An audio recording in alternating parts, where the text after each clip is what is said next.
आपल्या भाषणामध्ये आदिवासी विकासाच्या अनेक योजनांचा बोजबारा करण्याचा प्रयत्न केला, ते एकदम खोटे आहे। माननीय मंत्र्यांनी मला आतापर्यंत 1 रुपया फुटी कवडी सुद्धा दिलेलं नाही। तर त्यांच्या दालनामध्ये जातो, त्यांच्या निवासावर जातो, त्यांच्या ठिकाणी भेटतो, प्रत्येक वेळेस म्हणतात की मी आज जीआर देईन, उद्या जीआर देईन। फक्त ते खोटं आश्वासन देण्याचं काम करतात। नेहमी मला सांगतात की मी तुला उद्या देतो, उद्या तुझ्या जीआर काढतो, परवाच्या दिवशी तुमचे जीआर काढून देतो। पण यांनी माझ्याकडे कानाडोळा केला आणि कुठल्याही प्रकारचं एक काम, पण त्यांनी म्हटलं की तुम्ही विरोधी पक्षाचे आमदार आहात, त्यामुळे आम्हाला तुम्हाला पैसेच देता येत नाही। जे ह्या कॅम्पसमध्ये मुलं क्वालिटीच्या एज्युकेशन घेण्याचं काम मुलांच्या माध्यमातून होत आहे। टीचर्स लोक त्यांना शिकवतात, पण नक्कीचपणे दिवसभरापासून आणि 2-3 दिवसापासून इथल्या टीचर्स लोकांना ह्या ठिकाणी गोवण्यात आलं, ह्या कार्यक्रमासाठी त्यांना लावण्यात आलं। आणि त्यामुळे काय आहे की टीचर्सना आपले जे मुलं आहे, विद्यार्थी आहे, त्या विद्यार्थ्यांना जे 12वीची परीक्षा आहे त्याच्यामध्ये मार्गदर्शन करण्यासाठी वेळच मिळालेली। आणि माननीय मंत्री महोदयांना हे सुद्धा कळायला पाहिजे होतं की आज 12वीचा पेपर आहे, त्यामुळे आमच्या आदिवासी विद्यार्थ्यांना कुठल्याही प्रकारचा डिस्टर्ब न करता जर कार्यक्रम एखादा दुसऱ्या ठिकाणी घेतलं असतं तर नक्कीचपणे चांगलं झालं असतं। तर ह्या ठिकाणी आमच्या आदिवासी मुलांसाठी त्यांच्या मनामध्ये कुठल्याही प्रकारचा चांगुलपणा नाही। माझ्या आदिवासी विद्यार्थ्यांच्या नुकसान खूप मोठ्या प्रमाणामध्ये 12वीच्या मुलांच्या नुकसान झालेलं आहे। इकडे मुलांना रांगेमध्ये मंत्री महोदयाच्या स्वागतासाठी त्या ठिकाणी उभं करण्यात आलं। हे कुठलं काय आहे का, कुठलं न्याय आहे, कुठली व्यवस्था आहे, कुठली संवेदना आहे की 12वीच्या विद्यार्थ्यांचं आज पेपर आहे, त्यांना पेपर द्यायचा आहे, उद्या पेपर आहे त्यांचं, तर कुठं ना कुठं ह्या ठिकाणी कार्यक्रम घ्यायलाच नको पाहिजेत होतं। हे बघा, ह्या मेळाव्याला आम्ही ते 10वी 12वीच्या पोरांना कोणाला डिस्टर्ब करत नाही, त्याच्यामुळे त्याचा विषयच उरत नाही।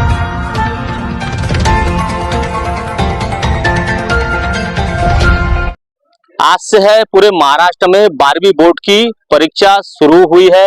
उसी तरह मैं इस वक्त मौजूद हूँ गोंदिया जिले के एक तहसील में, जिस तहसील का नाम है देवरी। और यह जो है स्कूल है एकात्मिक आदिवासी विकास प्रकल्प देवरी तहसील देवरी के अंतर्गत चलाई जाती है एकलव्य मॉडल रेसिडेंस स्कूल। यहाँ पर जो है आज जो है आदिवासी लाभार्थी मेड़ावा का कार्यक्रम बड़े लेवल पर आयोजित किया गया था। उसी तरह यहाँ पे जो है आदिवासी विकास मंत्री विजय गावित आए, उसी तरह यहाँ के जो गढ़चिरौली के खासदार है अशोक नेते आए, उसी तरह आमगांव देवरी के विधायक जो है सहसराम कोरोटे, उसी तरह माजी विधायक लोग, उसी तरह अन्य कार्यकर्ता आए। उसी तरह बड़े पैमाने पर यहाँ पे कार्यक्रम को आयोजित किया गया। उसी तरह एक तरफ जो है 12वीं बोर्ड की परीक्षा है, दूसरी तरफ जो है यहाँ पे आदिवासी लाभार्थी का कार्यक्रम आयोजित किया गया था। आइए जानने का प्रयास करेंगे आमगांव देवरी के विधायक सहसराम कोरोटे से कि यहाँ पे जो है आदिवासी जो लाभार्थी मेड़ावा रखा गया उस विषय में क्या कहते हैं। उसी तरह आदिवासी विकास मंत्री है, उनका भी स्टेटमेंट दिखाने का प्रयास करेंगे कि उनका इस विषय में क्या कहना है। और यहाँ पे जो है JEE के जो परीक्षा में जो क्वालिफाई हुए उन बच्चों का सत्कार किए गए, उसी तरह कुछ अन्य भी बच्चों का सत्कार किए गए। आइए। भगवान बिरसा मुंडा गौरव यात्रेच्या निमित्तानं आज आम्ही जनजागृती करणं, आदिवासी बांधवांचे मेळावे घेऊन त्यांना वेगवेगळ्या योजना देणं, त्याचबरोबर आश्रमशाळा वसतिगृहाचे इमारती आहे त्यांचं काहींचं भूमिपूजन उद्घाटन असे विविध कार्यक्रमाच्या निमित्तानं मी आज सकाळपासून गोंदिया जिल्ह्यामध्ये मी फिरतो आहे। आणि त्या अनुषंगानं आम्ही या मेळाव्याच्या माध्यमातून जे काही योजना आम्ही आदिवासी विकास विभागाच्या माध्यमातून राबवतो आहे त्या त्यांच्यापर्यंत पोहोचाव्या हा त्याचा मागचा उद्देश आहे। कारण की पूर्वी आम्ही आदिवासी विकास वित्तीय महामंडळ च्या योजना केंद्र शासनाकडून आम्ही काही राबवत होतो, त्याच योजना आपण राज्यामध्ये सुद्धा राबवायचा आपण सुरू करतो आहे। त्यामुळे मोठ्या प्रमाणामध्ये आदिवासी बेनिफिशरीज आहेत, लाभार्थी आहेत, त्यांना वाहनं प्रवासी वाहनं असतील, मालवाहू वाहनं असतील, त्याचबरोबर धाबे असतील किंवा वेगवेगळे प्रशिक्षण देण्याचे योजना असतील, त्या वैयक्तिक जे योजना आहे व्यापार करण्याच्या दृष्टिकोनातून त्या योजना आपण मोठ्या प्रमाणामध्ये राबवतो आहे। आणि बचत गटांनी आणि शेतकरी उत्पादक गटाने मोठ्या प्रमाणामध्ये काही डेअरीचे उपक्रम राबवत आहेत। मी ज्या पद्धतीने सांगितले मऊ फ्लावर आहे त्याच्यापासून गोळा करणं, प्रक्रिया करणं, त्याचे व्यवसाय आपण करतोय। काही ठिकाणी लाखचे आपण त्या ठिकाणी सुरू केलेले आहेत। या भागात जे जे उपज असेल ते उपज मधून आपल्याला हे करण्याची भूमिका आम्ही स्वीकारली आहे. ज्या ठिकाणी धान होतं त्या ठिकाणी मिलिंग साठी पण आम्ही काही ठिकाणी त्यांना निधी उपलब्ध करून दिलेला आहे. तर अशा पद्धतीने त्यांना व्यवसाय उपलब्ध करून देणं, महिलांना त्यांच्या बचत गटांना मदत करणं, अशा पद्धतीच्या योजना केल्या आहेत. त्याचबरोबर जोडधंद्याच्या रूपानं काही ठिकाणी आपण गायी देतो आहे, काही ठिकाणी शेळ्यांचे सुद्धा आपण वाटप सुरू केलेलं आहे. अशा पद्धतीने जोडधंद्याचं त्यांना द्यायचं. या भागामध्ये मोठ्या प्रमाणामध्ये तलाव आहेत, काही ठिकाणी धरणं आहे, त्याच्यामधून लिफ्ट करून जे सिंगल पीक घेतात त्यांना 2 पिकं 3 पिकं घेता येतील आणि त्यांचं उत्पन्न वाढेल, अशा दृष्टिकोनातून हे आपण सुरुवात केली आहे. सर्वात महत्वाची गोष्ट की काही भागामध्ये आदिवासींमध्ये कुपोषण सुद्धा आहे, म्हणून ते कुपोषण थांबवण्यासाठी प्रामुख्याने त्या भागातले सेवा वाढवण्यासाठी आरोग्याच्या सेवा असतील, त्याचबरोबर ग्रामसेवक असतील किंवा महसूलच्या सेवा असतील, कृषीच्या सेवा असतील, शिक्षणाच्या सेवा असतील, या सर्व सेवा त्या ठिकाणी शेवटपर्यंत जाव्या, त्या ठिकाणी पोहोचाव्या, त्या दृष्टिकोनातून आम्ही बिरसा मुंडा जोड रस्ता नावाची योजना तयार केली आहे.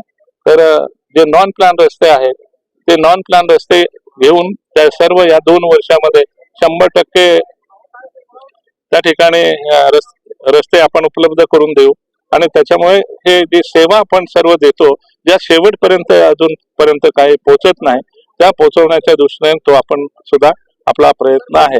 त्या भागात विजेचे प्रश्न आहे ते सुद्धा आपण त्या ठिकाणी वीज पोहोचली पाहिजे, त्या ठिकाणी 33 kV सबस्टेशन आपण उभे करून देतो आहे. तर अशा पद्धतीने ते पण आहे. पिण्याच्या पाण्याची व्यवस्था मोठ्या प्रमाणामध्ये आपण करतोय.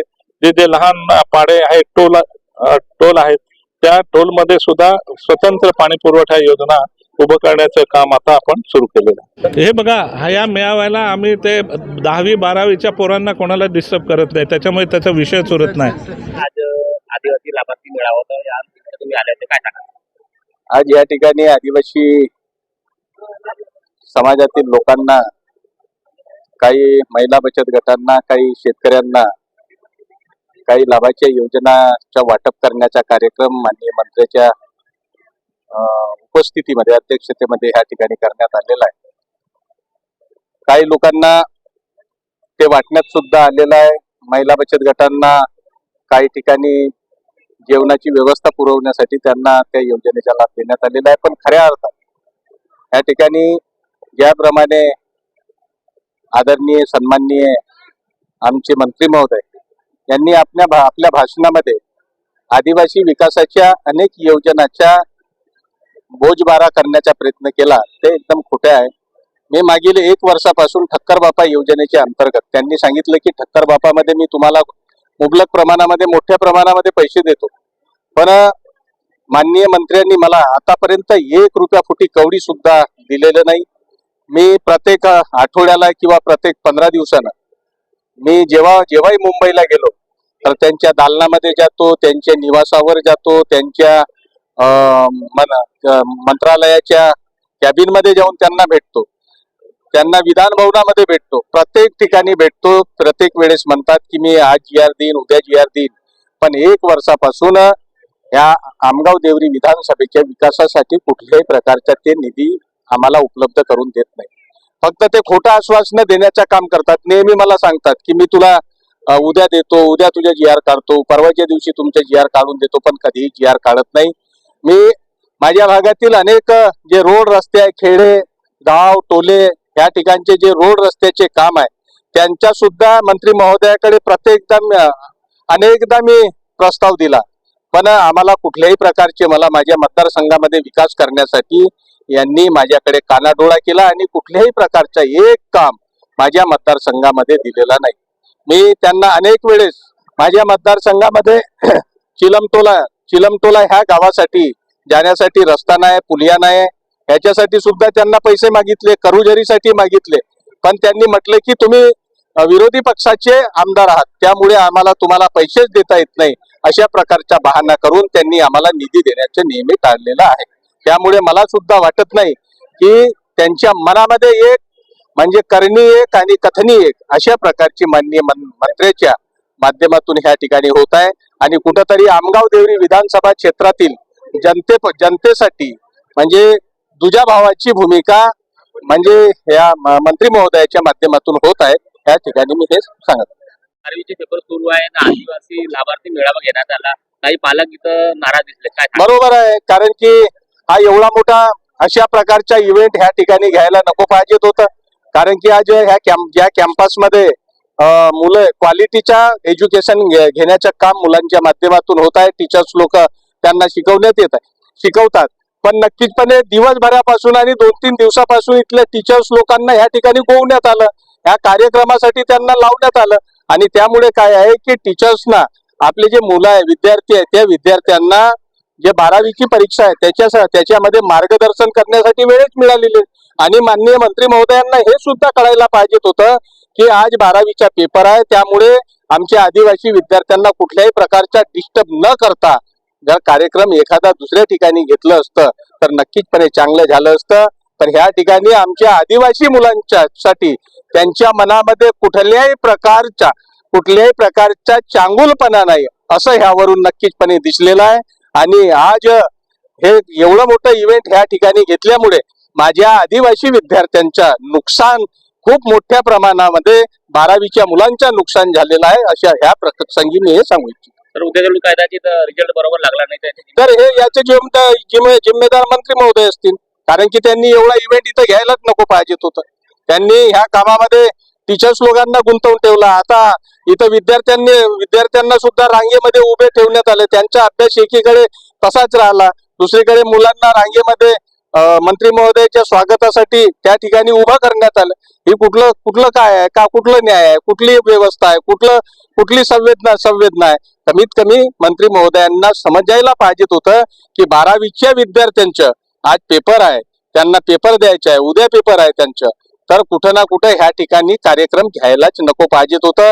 हे जर इव्हेंट त्यांना करायचं आहे तर याच्यानंतर परीक्षेच्या नंतर सुद्धा त्यांना करता येत होतं. ते माईक बंद पडण्यात आला तर असं तर नाही की तुम्ही माग करत होत्या समस्यांना, आता तरी काही मला तसंच वाटून राहिलं की ज्या प्रमाणामध्ये मी मागणी करत होतो मंत्री महोदयांना, माझ्या मतदारसंघातली अनेक विकासात्मक गोष्टी मी सांगत होतो आणि त्यामध्येच मधातच माझा माईक बंद पडणे म्हणजे ही कुठंतरी विचार करण्याजोग्य गोष्ट आहे.